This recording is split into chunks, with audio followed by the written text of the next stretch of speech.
165 പറയുന്നത് അഡ്വക്കേറ്റ് ജനറലിന്റെ ശമ്പളം നിശ്ചയിക്കുന്നതും ആരാണ് കുട്ടികളെ? ശരിയായ പ്രസ്താവന കണ്ടെത്തുക എന്നതാണ് ചോദ്യം.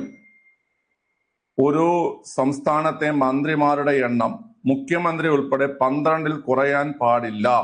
ഒന്നാമത്തെ സ്റ്റേറ്റ്മെന്റ്. ഒരു സംസ്ഥാനത്തെ മന്ത്രിസഭയിലെ മന്ത്രിമാരുടെ ആകെ എണ്ണം മുഖ്യമന്ത്രി ഉൾപ്പെടെ ആ നിയമസഭയിലെ ആകെ അംഗങ്ങളുടെ 15% കവിയാൻ പാടുള്ളതല്ല. രണ്ടാമത്തെ സ്റ്റേറ്റ്മെന്റ്. മന്ത്രിസഭ സംസ്ഥാനത്തെ നിയമസഭയോട് കൂട്ടുത്തരവാദിത്തം ഉണ്ടായിരിക്കണമെന്ന് പ്രഖ്യാപിച്ചിട്ടുള്ളത് ഭരണഘടനയുടെ 164-ൽ 2 എന്ന അനുച്ഛേദമാകുന്നു. ഗവർണർക്ക് ഇഷ്ടമുള്ളിടത്തോളം കാലം അഡ്വക്കേറ്റ് ജനറലിന് ഉദ്യോഗം വഹിക്കാവുന്നതാണ്. ഓക്കെ, 4 സ്റ്റേറ്റ്മെന്റുകളാണ്. നിങ്ങളുടെ ഉത്തരം എന്താണ്? BCD ശരി, ACD ശരി, ABC ശരി, എല്ലാം ശരി. ഓക്കെ, എല്ലാവരും ഉത്തരം കമന്റ് ചെയ്യണം. ഓക്കെ, ഓപ്ഷൻ ഡി ആണ് ആൻസർ. എല്ലാം ശരി എന്നാണ് ആൻസർ കേട്ടോ. ഓക്കെ, നിങ്ങൾ മനസ്സിലാക്കാനുള്ളത് 10th പ്രിലിംസ് മുതൽ ഡിഗ്രി ലെവൽ പരീക്ഷ വരെയുള്ളതിൽ ഈ പറയണ ഭരണ നിർവഹണം ഒരു ഇമ്പോർട്ടന്റ് ടോപ്പിക്കാണ് കേട്ടോ. അതുകൊണ്ട് നിങ്ങൾ ഈ 10th പ്രിലിംസിന്റെ ക്വസ്റ്റ്യൻ വർക്കൗട്ട് ചെയ്തു വരുമ്പോൾ നിങ്ങൾ കാണും ഈ തരത്തിലുള്ള പല ചോദ്യങ്ങളും 10th പ്രിലിംസിന് ഉൾപ്പെടെ ചോദിക്കുന്നുണ്ട്. അതുകൊണ്ട് ഇത് +2 ലെവൽ ക്വസ്റ്റ്യൻ ആണെന്നോ ഡിഗ്രി ലെവൽ ക്വസ്റ്റ്യൻ ആണെന്നോ മാത്രം വിചാരിക്കരുത്. ഇത് ഓൾമോസ്റ്റ് എല്ലാ PSC പരീക്ഷയുടെ സിലബസിലും ഉള്ളത് തന്നെയാണ്. ഇതൊക്കെ എപ്പോഴും ചോദിക്കുന്നത് തന്നെയാണ്. സോ എല്ലാ കാര്യങ്ങളും മനസ്സിലാക്കുക. ഓക്കെ, നമ്മൾ ഈ മന്ത്രിമാരുടെ എണ്ണവുമായി ബന്ധപ്പെട്ടിട്ട് നമ്മൾ ഒരു അമെന്റ്മെന്റ് പഠിക്കുന്നുണ്ട്. ഏത് അമെന്റ്മെന്റ് ആണത്? മന്ത്രിമാരുടെ എണ്ണവുമായി ബന്ധപ്പെട്ട് നമ്മൾ പഠിക്കുന്ന അമെന്റ്മെന്റ് ഏതാ കുട്ടികളെ? മന്ത്രിമാരുടെ എണ്ണവുമായി ബന്ധപ്പെട്ട് നമ്മൾ പഠിക്കുന്ന അമെന്റ്മെന്റ് 91 അല്ലേ? 91ാമത്തെ അമെന്റ്മെന്റ് 2003-ലെ 91ാമത്തെ അമെന്റ്മെന്റില് ഈ ഒരു കാര്യം പറയുന്നുണ്ട്. അതായത് കേന്ദ്രമന്ത്രിസഭയിൽ സെൻട്രൽ ഗവൺമെന്റില് മന്ത്രിമാരുടെ എണ്ണം ലോകസഭാ അംഗങ്ങളുടെ 15%-ൽ കൂടാൻ പാടില്ല. സംസ്ഥാന മന്ത്രിസഭയിൽ മന്ത്രിമാരുടെ എണ്ണം സംസ്ഥാന നിയമസഭ അംഗങ്ങളുടെ 15%-ൽ കൂടാൻ പാടില്ല. മനസ്സിലായോ? എന്നാൽ ചെറിയ സംസ്ഥാനങ്ങൾ നോക്കുമ്പോൾ അവിടെ ഈ പറയുന്ന 15% കണക്കാക്കുമ്പോൾ മന്ത്രിമാരുടെ എണ്ണം വളരെ കുറവായിരിക്കും. അപ്പൊ അങ്ങനെ വരുന്ന സംസ്ഥാനങ്ങളിൽ മന്ത്രിമാരുടെ എണ്ണം 12-ൽ കുറയാനും പാടില്ല. ഇതെല്ലാം 91ാമത്തെ ഭേദഗതിയുമായി ബന്ധപ്പെട്ടതാണ് കേട്ടോ. അതായത് സെൻട്രൽ ഗവൺമെന്റില് മന്ത്രിമാരുടെ എണ്ണം ലോകസഭയുടെ 15%, ലോകസഭ അംഗങ്ങളുടെ 15% കൂടാൻ പാടില്ല. സ്റ്റേറ്റ് ഗവൺമെന്റിൽ മന്ത്രിമാരുടെ എണ്ണം നിയമസഭ അംഗങ്ങളുടെ 15% കൂടാൻ പാടില്ല. എന്നാൽ മന്ത്രിമാരുടെ എണ്ണം 12-ൽ കുറയാനും പാടുള്ളതല്ല. അതായത് ഈ 2 സ്റ്റേറ്റ്മെന്റുകളും ശരിയാണെന്ന് നമ്മൾ മനസ്സിലാക്കി. ഇനി മന്ത്രിസഭ സംസ്ഥാനത്തെ നിയമസഭയോട് കൂട്ടുത്തരവാദിത്വം ഉണ്ടായിരിക്കണമെന്ന് പ്രസ്താവിച്ചിരിക്കുന്നത് ഭരണഘടനയുടെ ആർട്ടിക്കിൾ 164-ൽ 2 ആണ്. നമ്മള് അവിശ്വാസ പ്രമേയം നമ്മൾ ക്ലാസ് എടുത്തില്ലായിരുന്നോ? നമ്മളൊരു എക്സൈസ് ഓഫീസർ പരീക്ഷയ്ക്ക് ശേഷം വനിതാ എക്സൈസ് ഓഫീസർ. അപ്പൊ ആ സമയത്ത് നമ്മൾ പഠിച്ചതാണ് ആർട്ടിക്കിൾ 164-ൽ 2 ആണ്. ആർട്ടിക്കിൾ 164-ൽ 2 ആണ് ഈ പറയുന്ന കൂട്ടുത്തരവാദിത്തത്തെ കുറിച്ച് പരാമർശിക്കുന്നു എന്നുള്ള കാര്യം. അപ്പൊ അതും ശരിയാണെന്ന് മനസ്സിലാക്കാം. ഓക്കെ, ഇനി അടുത്ത് ഗവർണർക്ക് ഇഷ്ടമുള്ളിടത്തോളം കാലം അഡ്വക്കേറ്റ് ജനറലിന് ഉദ്യോഗം വഹിക്കാവുന്നതാണ് എന്ന് പറയുന്നുണ്ട്. അപ്പോൾ ഈ അഡ്വക്കേറ്റ് ജനറൽ ആരാണ്? അഡ്വക്കേറ്റ് ജനറൽ എന്നിട്ട് നമുക്ക് സിമ്പിൾ ആയിട്ട് പറയാം. ഒരു സംസ്ഥാനത്തെ ഏറ്റവും ഉയർന്ന നിയമ ഉദ്യോഗസ്ഥൻ അല്ലെ?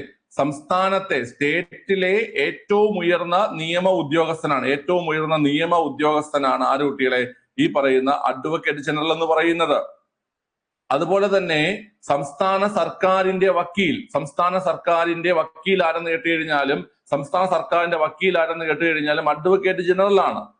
ഓക്കെ, ഇനി അഡ്വക്കേറ്റ് ജനറലുമായി ബന്ധപ്പെട്ട് ഒരു കോൺസ്റ്റിറ്റ്യൂഷണൽ ആർട്ടിക്കിൾ ഉണ്ട്. ഏത് ആർട്ടിക്കിൾ ആണത്? അഡ്വക്കേറ്റ് ജനറലുമായി ബന്ധപ്പെട്ട കോൺസ്റ്റിറ്റ്യൂഷണൽ ആർട്ടിക്കിൾ ഏതാ കുട്ടികളെ? അത് ആർട്ടിക്കിൾ 165 ആണ് കേട്ടോ. 165 ആണ്. ആർട്ടിക്കിൾ 165 ആണ് കേട്ടോ. 165 ആണ്.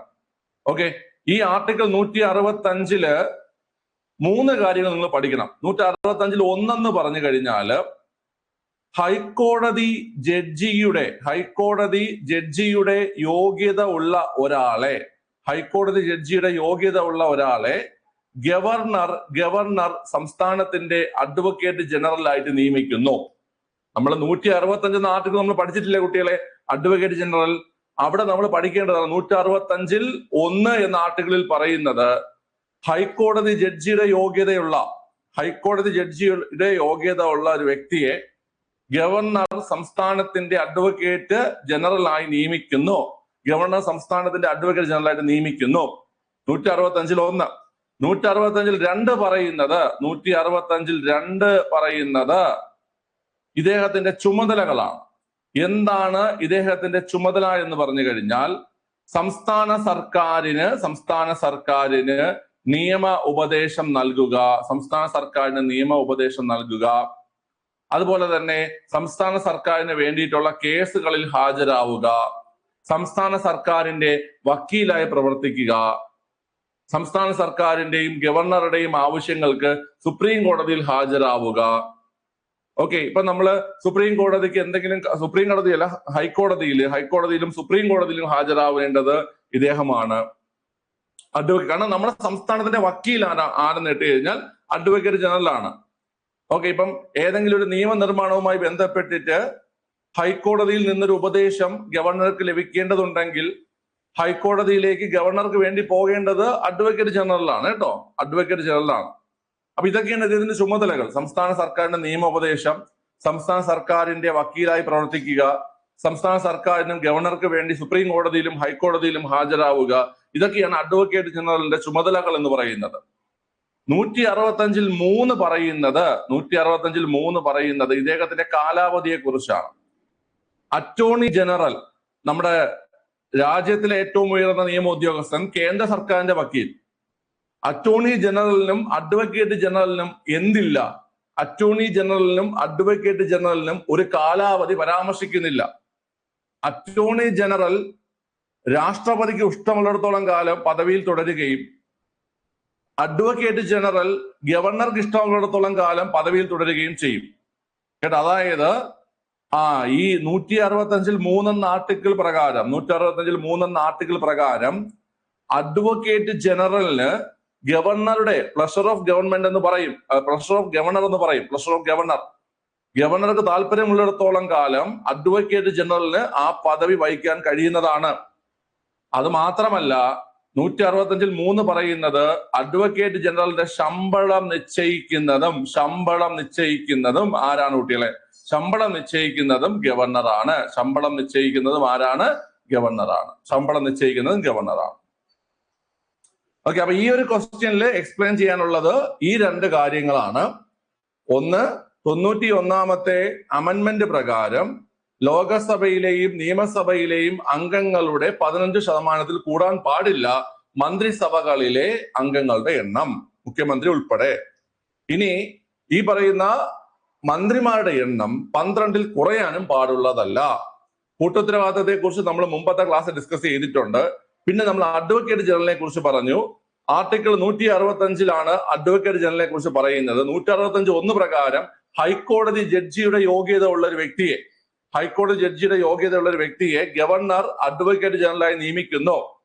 165 2 അഡ്വക്കേറ്റ് ജനറലിന്റെ ചുമതലകൾ സംസ്ഥാന സർക്കാരിന്റെ നിയമ ഉപദേശകൻ, സംസ്ഥാന സർക്കാരിന്റെ വക്കീല്, സംസ്ഥാന സർക്കാർക്കും ഗവർണർക്കും വേണ്ടി സുപ്രീം കോടതിയിലും ഹൈക്കോടതിയിലും ഹാജരാവുക എന്നതാണ്. 165 3 ഈ പറയുന്ന അഡ്വക്കേറ്റ് ജനറലിനെ ഗവർണർക്ക് താല്പര്യമുള്ളിടത്തോളം കാലം ആ പദവിയിൽ തുടരാൻ അനുവദിക്കുന്നു. അത് മാത്രമല്ല അഡ്വക്കേറ്റ് ജനറലിന്റെ ശമ്പളവും മറ്റ് അലവൻസുകളും തീരുമാനിക്കുന്നത് ആരെന്ന് കേട്ടാൽ അത് ഗവർണറാണ്. ഇതാണ് 165 3 പറയുന്നത്. നിങ്ങൾക്ക് എല്ലാം മനസ്സിലായോ കുട്ടികളെ? 165 1, 165 2, 165 3 ഈ 3 കാര്യങ്ങളും മറക്കരുത്. ഇമ്പോർട്ടന്റ് ആണ്, വളരെ ഇമ്പോർട്ടന്റ് ആണ്. ഓക്കെ അല്ലേ? 3 കാര്യങ്ങൾ.